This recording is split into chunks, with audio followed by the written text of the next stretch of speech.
Hey, Attorney General Ellison, thank you so much for being here. Hey, can I call you Katie? I mean, I've seen you on TV for years, so I feel like I know you, even You though I can don't. please feel free. I'm sure that I probably interviewed you at some time or another, didn't Yeah, I? once or yeah, maybe once or twice, but still, you're the great Katie Couric. So there you go. Please. Well, you're very kind to say that. And you've been a very, very busy person under a lot of pressure in the state of Minnesota. Can you just first and foremost tell us a little bit about your reaction to this influx of ICE agents, this so-called Operation Metro Surge? Yeah, this is an attempt to obtain compliant, obedient behavior from the state of Minnesota on a range of issues.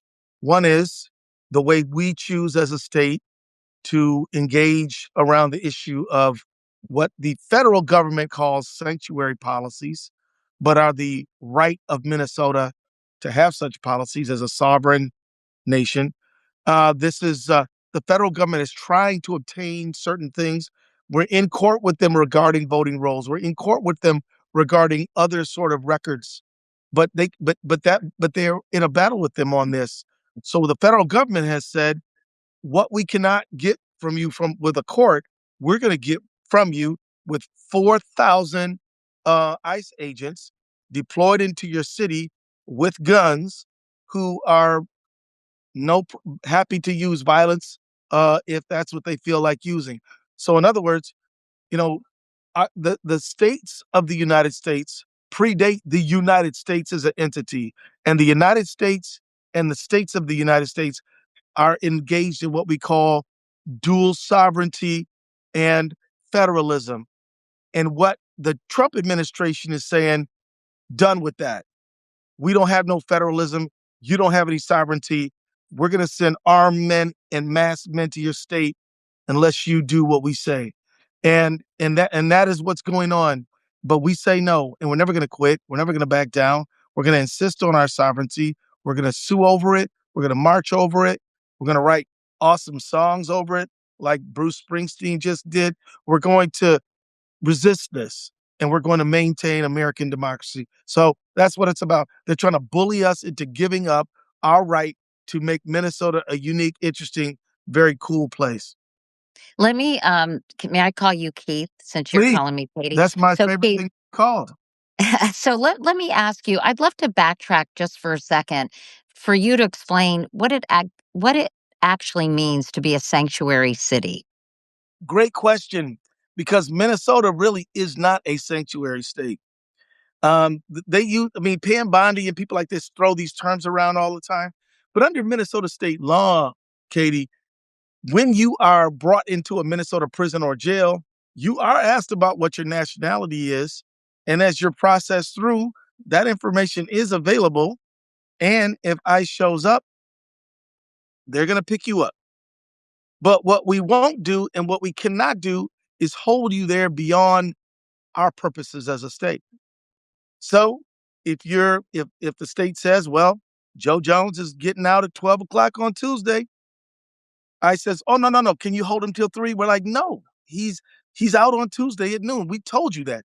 It's your business to get there."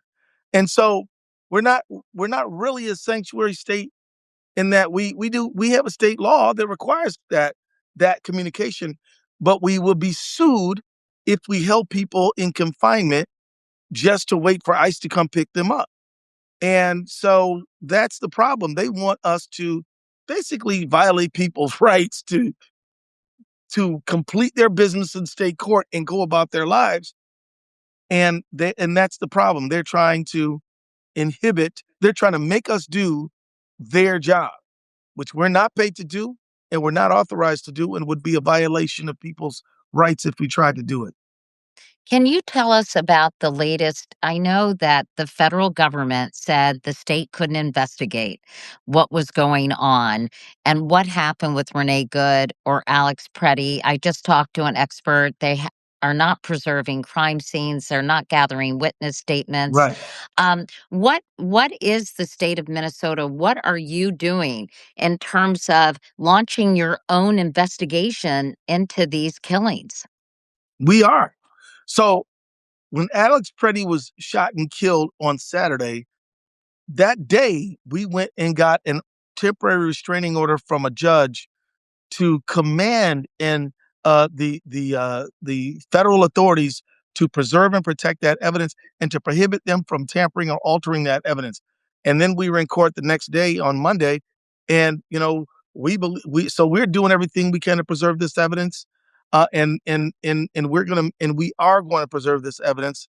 And there are other things on the good case that I can't mention, but trust me, for all your listeners, we're doing everything we can that will allow us to effectively retain and get that evidence, so that one day there will be a decision either by a grand jury or a prosecutor to present those charges, and it's possible that it could be charged out. Though I'm not gonna come in front of you as it would be unethical as a prosecutor to say, "Oh, we're going to charge this," or "Oh, we're not going to charge this." We shouldn't say either one. We should complete our investigation, then make a decision. But nobody involved in shooting these Minnesotans should think that they got away with anything. But isn't the federal government, Keith, keeping a lot of the evidence and keeping a lot of the information and Yeah, keeping whatever away from you all? So it's very difficult for you to properly investigate these cases without that's all the true. important information. So how are you handling that? Well, there's a lot of video out there. We're collecting that. Hennepin County Attorney's Office and the Attorney General's Office have portals where we've asked the public to say, if you saw what happened, if you were there, share it with us. If you have video, share that with us. If you have photographs or any kind of information you think is relevant, do that. And the Minnesota Bureau of Criminal Apprehension, which is our state investigative arm, they are collecting witness statements, collecting video. They're cataloging that in an evidence procedure that allows for that. And so we're doing the best we can. And I'm just going to say, cases go to trial every single day in America where as a prosecutor, you wish you had the gun, but somebody threw it in the river. It doesn't mean the person wasn't shot. It doesn't mean you don't have witnesses that are willing to testify to the shooting. It doesn't mean you don't have video. So yeah, sometimes you have to put a case in front of a jury where you don't have everything you wish you had. But quite honestly, I would not want to be a federal agent where it's like, well, my friends got a hold of it and now it's not unavailable. Because that looks like a what? What does that look like to you, Katie? Isn't there a word we call that? Starts with a C, cover up, you know? And sometimes it's not the crime, it's the cover up, right?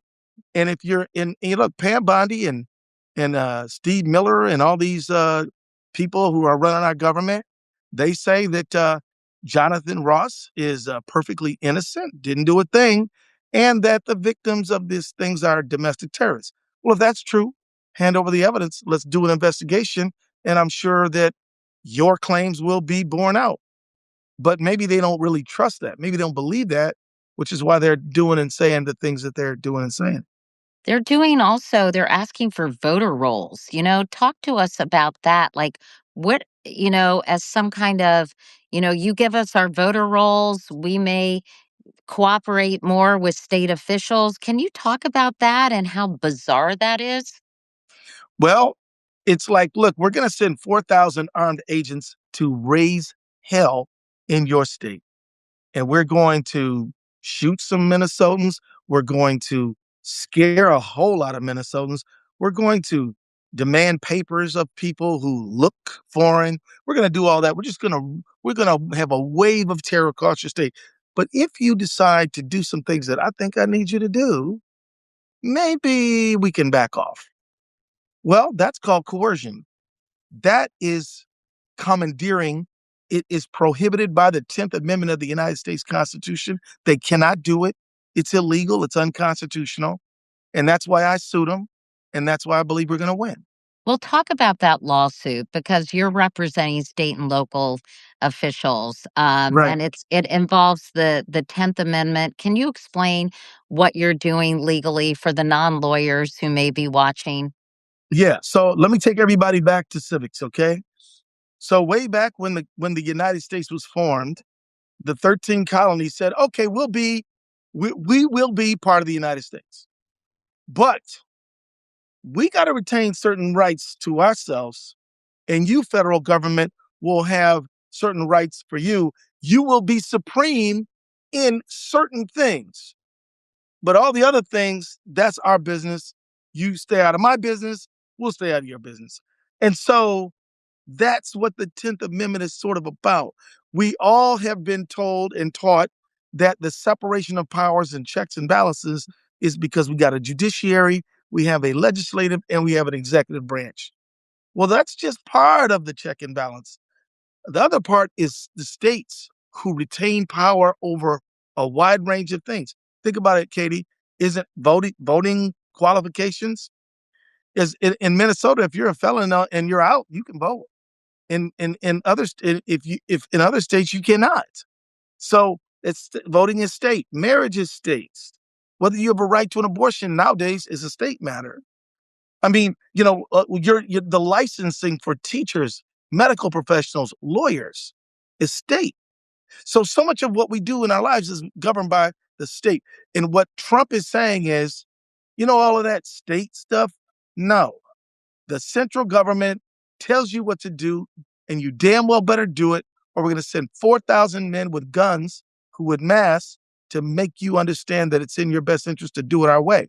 And so that is what is happening right here, right now.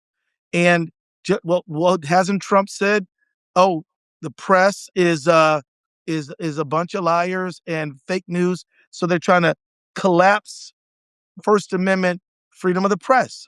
He says, "Oh, the legislature, Mike Johnson is my little flunky." And so we've collapsed the legislature into the executive branch. And Trump says he has the power to tax and raise duties and tariffs, which the Constitution says Congress has. But he has usurped this power. And so what is he doing? All the time. He's intimidating judges. We're going to impeach you. That judge is a fake judge. The media is a fake, and and Mike Johnson is my little, you know, sycophant, fetch it boy. And so he's collapsing institutions of power into himself. And this one now is the state authority.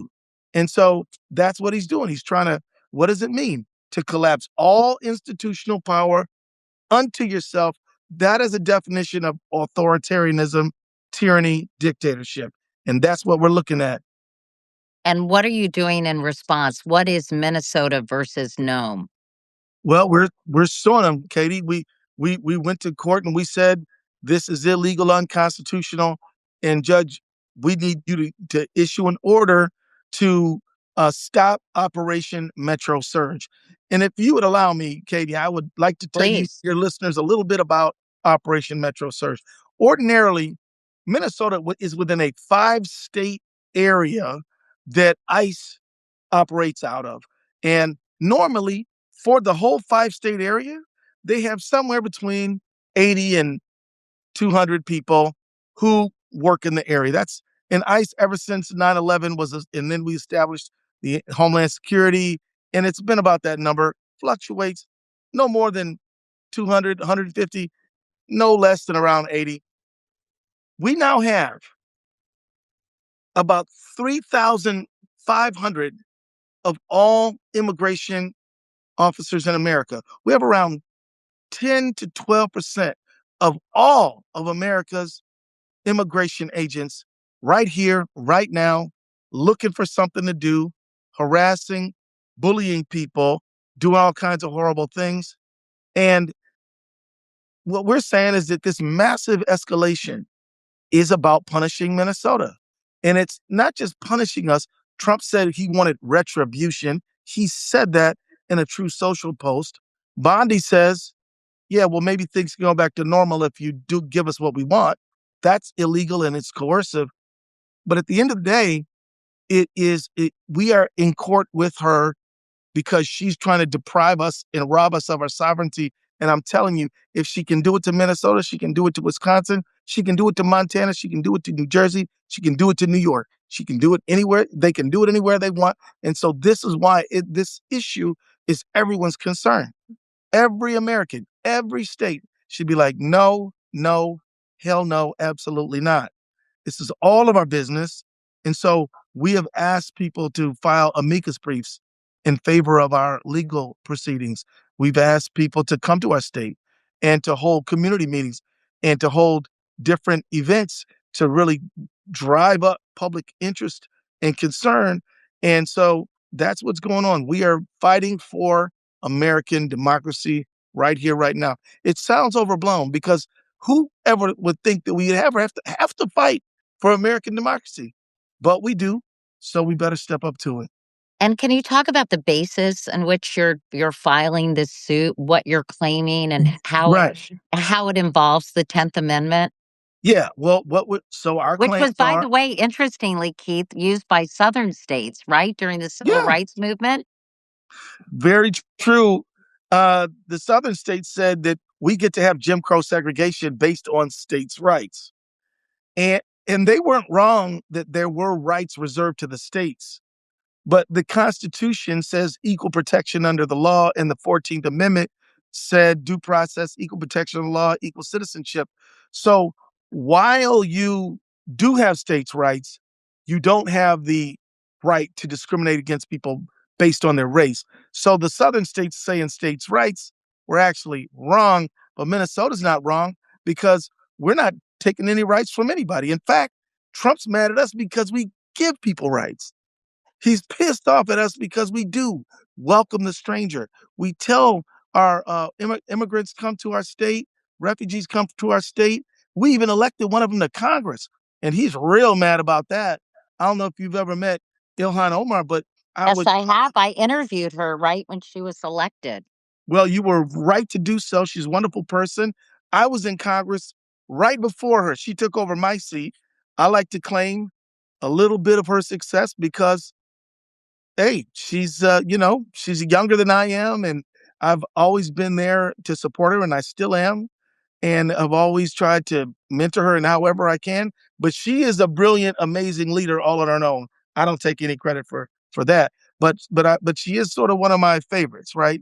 So I mean, but that's what we do in Minnesota. We say that we believe that if a woman wants to make a reproductive choice on her own, you can do it in Minnesota. We will protect that right. We say that if you want to be gay or bisexual, trans, you can be that in Minnesota because that's your business. If you want to marry somebody the same sex as you, we don't see how the government has a role in that. That's up to you. If you can put up with them, it's fine with us. And so this is how we live in Minnesota. And Trump says, no, you got to be my version of what you should be. We want you to look more like Florida or Texas. And so that as they attack federalism, they're really trying to kill the unique, interesting you know, nuance of one state to another. They're trying to destroy the state's prerogative to be a laboratory of democracy as was contemplated. And, you know, by the way, we're the 28th state when it comes to immigration, right? I mean, we have a lot of immigrants here, but there's 27 states that got more. And so, I Right, mean, right. you know what I mean? Why do So, you think so why why would I'm we I'm be the target of curious. all this? You know what I mean? I was gonna ask you that question. Why do you think Minnesota? I mean, I have theories, and there's been a lot of speculation, having to do with Tim Walz, having to do with the Somalian population in Minneapolis, the Right. Somali diaspora, as we were saying earlier, and they came to sort of get a lot of Somalis, but there's so many U.S. Somalis who are U.S. citizens Oh yeah. that now they focused on, Latino people in Right. Minnesota. Well, So here's the why do you thing. think Minnesota was targeted, Keith? Well, I'll tell you, Katie, I think Minnesota is targeted because Minnesota values are inclusive, are democratic. We believe in public investment. And that's so, yeah. So he doesn't like Walls. But what is Tim Walls? Tim Walls is a white man who likes to hunt and fix trucks, who cares about everybody. Who was the who he was the football coach and he was the faculty sponsor of the Gay Straight Alliance.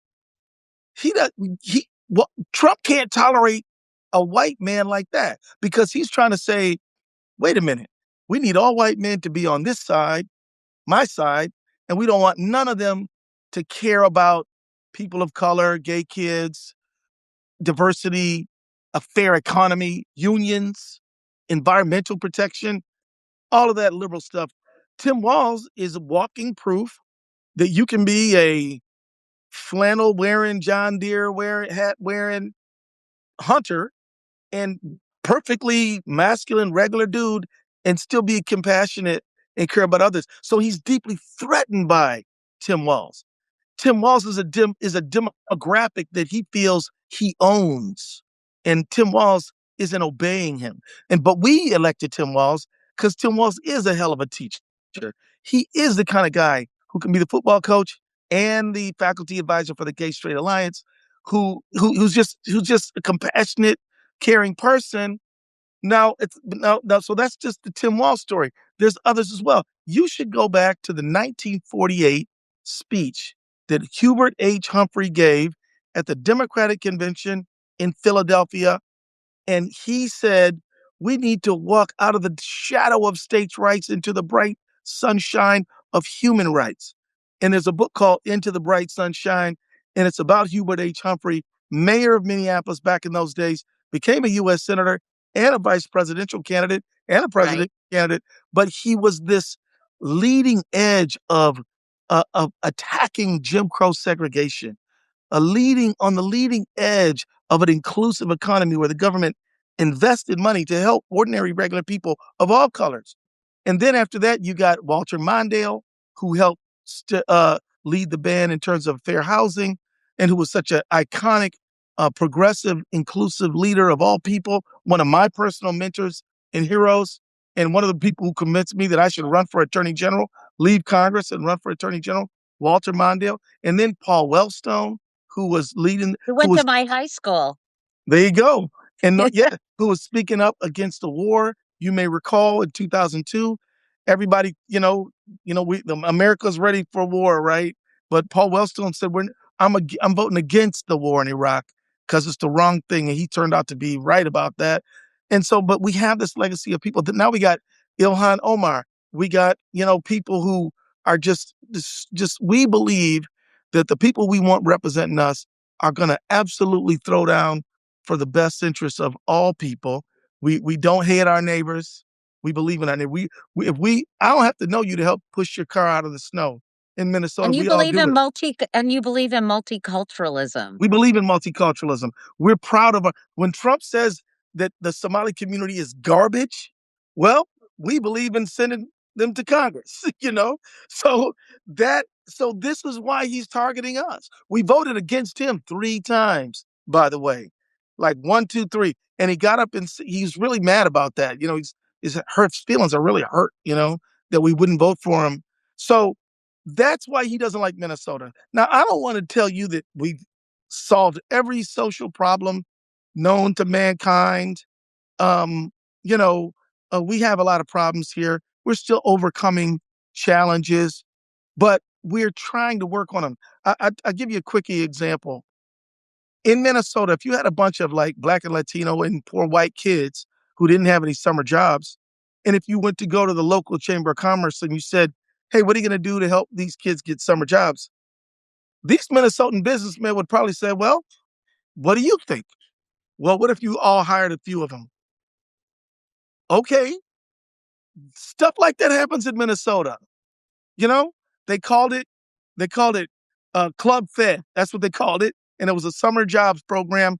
And it was just a bunch of mostly rich white businessmen who said, I care if these kids, many of whom are kids of color, don't have anything productive to do in the summertime because they don't see them as just some foreigners or some others. They see them as their own kids.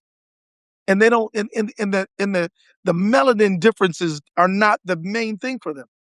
So and they care about kids so again, I don't want to paint the picture that we've solved every problem, but but in Minnesota, if you get a good idea and you want to do good for people, there are people who will back you up.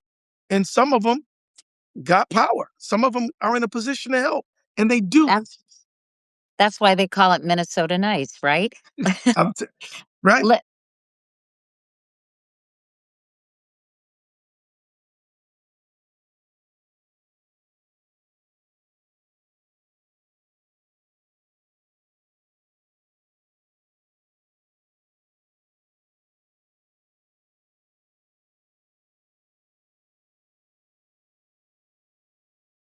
Can you just tell everyone the status of what is going on with, uh, both your lawsuit against Christy No and also the status of the investigation? Because there have been legal rulings on both of those things. Right. So we had our hearing last Monday. It went well. The judge then ordered the government to do supplemental briefing. What does that mean? The judge said, "You got to, you need to give me some more paperwork." And what was it all about? She was saying, "Tell me why this is not punitive action by the federal government. And if it is punitive, is it your position that the government gets to be punitive?" Right. So briefing on that issue. That she didn't ask us to brief anything. So we're pinned. That matter is pending, and we're looking for a ruling. And we're confident and feel good about it. We don't have. I don't have any inside information, but I believe in this judge. She is a very thoughtful person. She's a I dotter and a T crosser. You know what I mean? Yeah, And the other matter where we had to go to court to preserve evidence, that's in status quo. They have to preserve the evidence. The other matter, the good matter, we're taking action, which I can't disclose, to get the evidence. But I can't really tell any more than that. And then another matter pending is, they subpoenaed me, and I guess I'm under criminal investigation by the Trump administration. Well, we're taking legal action to push back on that. So on a wide range of matters, we're into it with the federal government. Oh, and Katie, I didn't tell you, we've sued Trump over 50 times, right? This year, right. we sued him from the very beginning on birthright citizenship. We sued him on the National Institute of Health grants. We sued him on supplemental nutrition assistance. We sued him on electric vehicle infrastructure. We've sued him on over 50 times. And Tish James has sued him about 50 or 51 or two. And Rob Bonta in California, where you are, he's sued him a bunch of times. And and Dan Rayfield up there in Oregon has sued him a bunch of times. And we all of us Democratic AGs, we come together and we work together. Now, somebody might want to know, well, how many times have you won? We haven't lost yet. Oh, We've had yeah. some rule. But We've had some, but we what impact is it having, Keith, oh, all these we've kept lawsuits? literally billions of dollars for our state. So we know that there's a problem with Trump obeying court orders. But I will tell you that for the most part, they have obeyed. Whenever we've sued them over money and the court rules in our favor, the money starts again. So these programs that we've sued them over, we've been winning. Now, some of these cases are going to end up in the Supreme Court. Will we win there? We'll see. But I feel good about it. And I'm going to tell you why. Because what Trump is doing is so incredibly illegal. When Congress appropriates money and a president signs it for the benefit of a state program, the later president doesn't have the authority to just say, that money, I'm taking it back. Why? Because Congress has the authority to spend money, power the purse, right? We've all, Right. we grew up with that. And so how does he just get to take it back? Well, he doesn't. On the tariffs issue, we sued him on the tariffs issue. The Constitution couldn't be clearer. Congress has the authority to raise tariffs. Why? Because if you're going to raise taxes, import taxes on everybody or their representatives should have the ability to weigh in on how that's going to affect their local community. Trump said, "I don't give a crap about your local community. I've decided that I'm tariffing you, and if you don't bless me with some gifts that I find pleasing, I might just keep them there. Or if you're real nice to me, I'll lower them." You notice how he does that? It's all extortion. He got gold bars from the Swiss and a gold Rolex from the Swiss. He got a $400 million plane I think he got that from the Qataris, right? Right, He, he Qatar, yeah. Qatar. He got a golf course from the UAW the UAE people. He got another golf course, I think, in Vietnam. He's got a big crypto thing from a bunch of different people. This guy, He's getting money from networks that are paying him off basically to so they can merge with other companies. right? So if you got a pending antitrust matter, they're sealing their lips and just taking care of them a little bit, making sure that they put up the money for this ballroom that was never approved by legitimate construction people. And so I mean, he is a grifter like no other. This guy makes Richard Nixon look like a priest. I mean, this guy is steady robbing and mobbing, and all these Republicans seem perfectly comfortable with it, um, which is amazing. So this Do you is think where that's we starting to shift? Do you think that's starting to shift? I know they're going to be voting on ICE funding, and do you think some Republicans are starting to get a little queasy about all of this stuff? You know what? The answer is yes, and I think a lot of them have been queasy for a while. I mean, hats off to people like Bill Kristol, who's might be a conservative, but he's a man of integrity, and he'll call wrong wrong. But then Adam Kinzinger, these are folks who I But I'm talking probably. about Republicans who are now on Capitol Hill, not Oh, people. yeah. Well, sure. Okay, yeah, you're right. Thanks for specifying that. Yeah, I think so. I mean, Comer has voiced some concerns about some of the actions of the Trump administration. I heard about 7 or 8 Republicans voted no on this pending supplemental bill, and that so I've been watching the proceedings and have heard that there's been a number of votes that we didn't ordinarily expect to see. So I think there is a shift, but I think most of them are still wondering, is his popularity such that he could make me pay a political price if I go against him? Because they know he's vindictive as the day is long, right? So that's kind of what they're worried about. But I'm hoping and praying that their patriotic duty wins out over their uh, political need to try to, survive Trump. So Right. that's what we're seeing right now. I want to let you go, and you've been so generous with your time. I'd love to do this again if you ever feel like Oh, it. sure. This is super helpful. But I guess just getting back to your state, um, you know, Bovino's out. I know that Mayor Fry and Governor Walz have each had conversations with Donald Trump.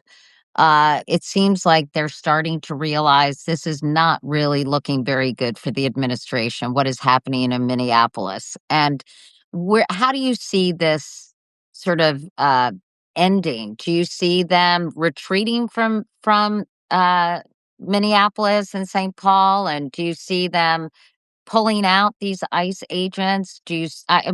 What is your feeling in terms of what may happen in the next few weeks, even months? Well, their rhetoric has already begun to change. I mean, Tom Holman came into town. So let me just tell you, I've never talked to Christy No. I've never talked to Bavino. But Holman comes in and he's talking to all of us, which is progress. We're not going to give 1 millimeter, not 1 nanometer on a Minnesota sovereignty. But, we are open for a conversation if there's something that, you know, is reasonable without us sacrificing the sovereignty of our state. So those conversations are being had. We're starting to hear rhetoric like they're ready to, go back to status quo. There is a pending motion in court, and they might want to leave before they're kicked out. You know, and so the thing is that the rhetoric is changing, but I'm hearing from my staff who's monitoring things constantly that we're really not feeling it yet. And so I'm like, we're going to keep on suing, marching, litigating, protesting, protecting mutual aid until we see it actually change.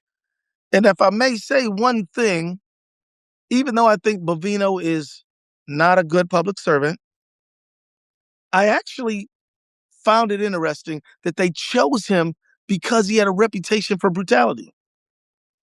They picked him for that reason. And then he goes out and acts brutal just like they wanted him to do so.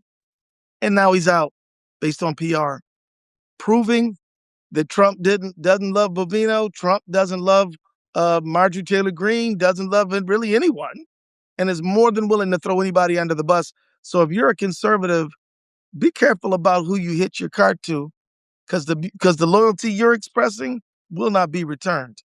I And can so I think hope of someone he loves. himself.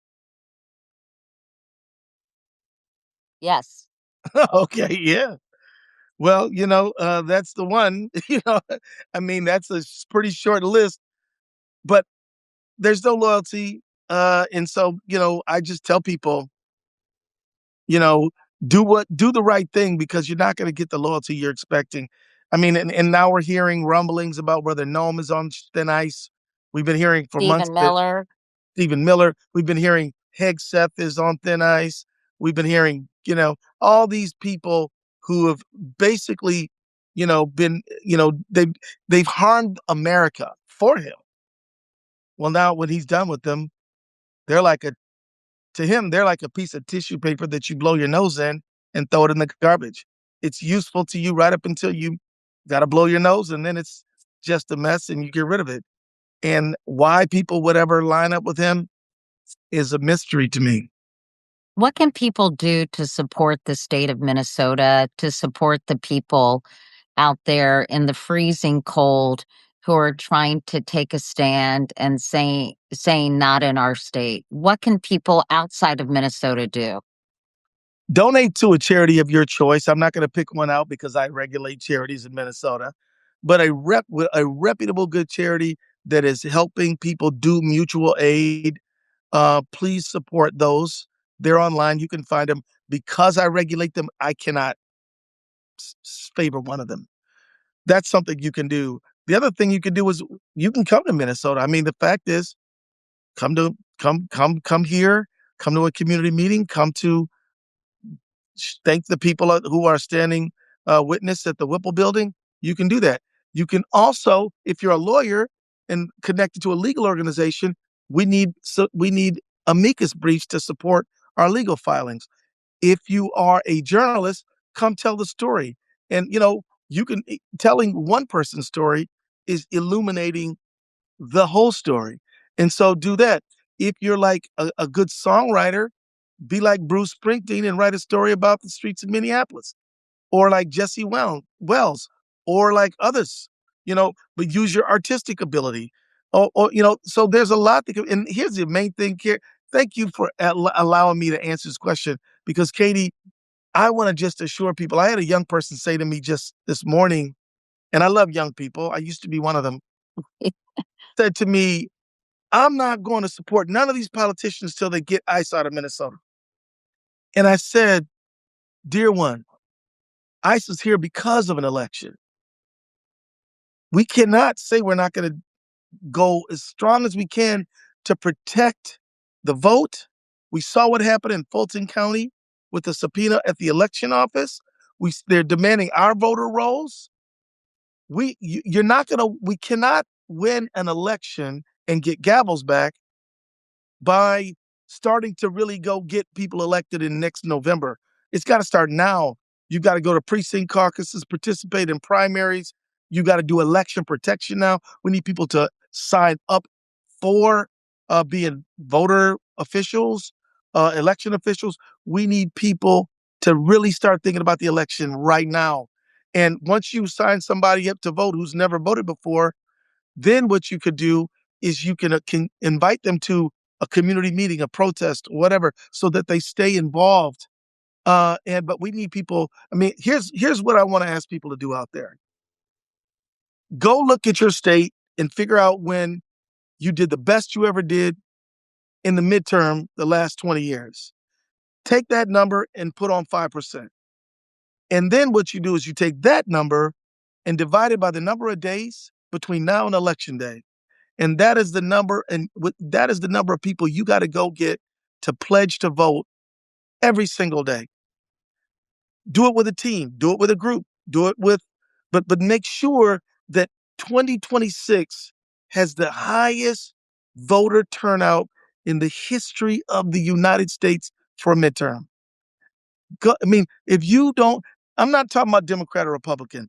I don't care. But if you love American democracy and you believe it can be better and you think it's being attacked, get out there and explode the vote like you've never seen it before. And that means we need people doing voter education. We need people doing election protection, and we need people being very aware that they're not going to do subpoenas at Fulton County in Georgia if they're not trying to manipulate the election. Trump is in the 30s in terms of approval ratings, and he's going to drag their whole ticket down. They cannot win straight up. So they're going to win the way, they're going to win another way. And if you and I sit back and say, that's fine with me, I'm more voted, all I'm going to do is only protest with a sign. I'm like, you can protest and do election protection. How worried are you about election integrity? We're seeing all these things happen. And, yes, we can, people can try to get a bigger turnout. But how worried are you about sort of them manipulating and messing with the results? That's why we need people doing election protection like right now. That's why we need, if you're a lawyer, come on in and sign up and work with people like Norm Eisen, who you may know, and work with people like Mark Elias, who you may know, work with Eric Holder, who you may know. These guys are working hard on election protection. And so that we can make sure that we are protecting the vote. Because as Democrats, you beat us, then you beat us. But we don't want to be cheated, and we're worried that that could happen. So we need people to get involved. So I'm not just saying voter turnout. I am saying voter turnout, but I'm also saying election protection. I'm also saying come volunteer now. I'm also saying maybe you can disseminate information on problems when it comes to the vote, and raise these issues early. If they normally have, I don't know, a voting booth at your college, not and this year they don't have one. Let's start making a big deal about that now. Maybe we file a lawsuit to get a voting booth at your college. But there's a whole lot of people who were not naturalized citizens in the last election and were not old enough to vote in the last election and who somehow just sat it out because they didn't like the choices in the last election. There's a whole lot of people to organize. And I'm asking you to go places you normally don't go. Go to the go to the to the manufactured housing place. Go to the neighborhood where you don't necessarily speak the language. But just remember and have faith that the heart knows the heart. And if people know that you're there to help them, they will trust you, they'll work with you. But we got to break out of our silos.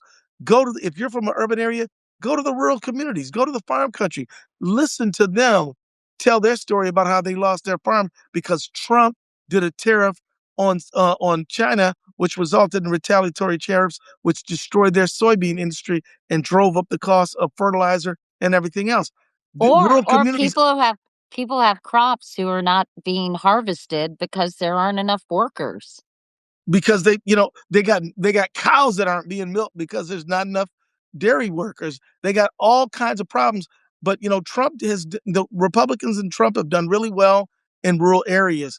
But ask yourself, if you're living in a rural community, has Trump increased the number of health hospitals and clinics in your rural community or damaged them with his big ugly bill? You know the answer to that.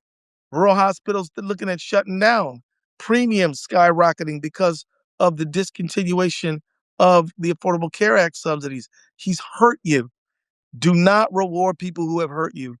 Don't believe that your neighbor who doesn't live where you live, doesn't look the way you look, doesn't go to church the way you go to church, doesn't love the way you love. Don't think that that is a barrier. That's an important thing to hold against somebody. Find the commonality in the humanity. Get the vote out. Reach out. And get and look. I'm not even going to tell people to vote for it. They know who to vote for. You know. But And as we Brent, wrap up, can I just invoke please, please, please. can I invoke the name of Lyndon Johnson, who was, I don't know, I mean, he was a great president in many ways, not a perfect president, but he's a great president and probably passed more civil rights legislation than even JFK or others. And he said famously, if you can convince the lowest white man that he's better than the best black man, you can pick his pocket. Apply that to immigrants. Apply that to LGBTQ. Apply that to transgender. Apply that to women. Apply that, apply it widely. Not don't leave it just on race. Leave it on any of the ways that they divide us. And what you will find is that this guy with all of the ching ching is trying to set us against each other for his benefit, right? And what we need to do is come together like that, and we will have a better, stronger society. We will have, I'm telling you, friends, an America where we have young people who can afford to buy homes and don't have to worry about student loans. We have an America where health care for everybody is right within our grasp. We just got to decide that that's what we're going to do. And we got to decide that maybe Elon Musk does not need another tax cut. Maybe Zuckerberg has enough money. Maybe Thiel has enough money. Maybe they don't need one more tax break. And maybe you need some child care and you need some subsidies to help your farm stay afloat, and you need to get education. And if you do these things, we can make America a stronger place than it's ever been. But we need to be brave now. We need to be tough now, and we need to come together right now, just like Renee Good and Alex Preddy came for their neighbors. Let's follow their fine example and stand together with our neighbors right this moment. Katie Couric, I'll see you next Keith, time, hey, boss. hey, Keith, with that speech, I think people might be thinking, why isn't Keith Ellison running for president? Oh, because I got a day job. I am the poor, honest lawyer representing the people of Minnesota, and that's what I'm gonna do.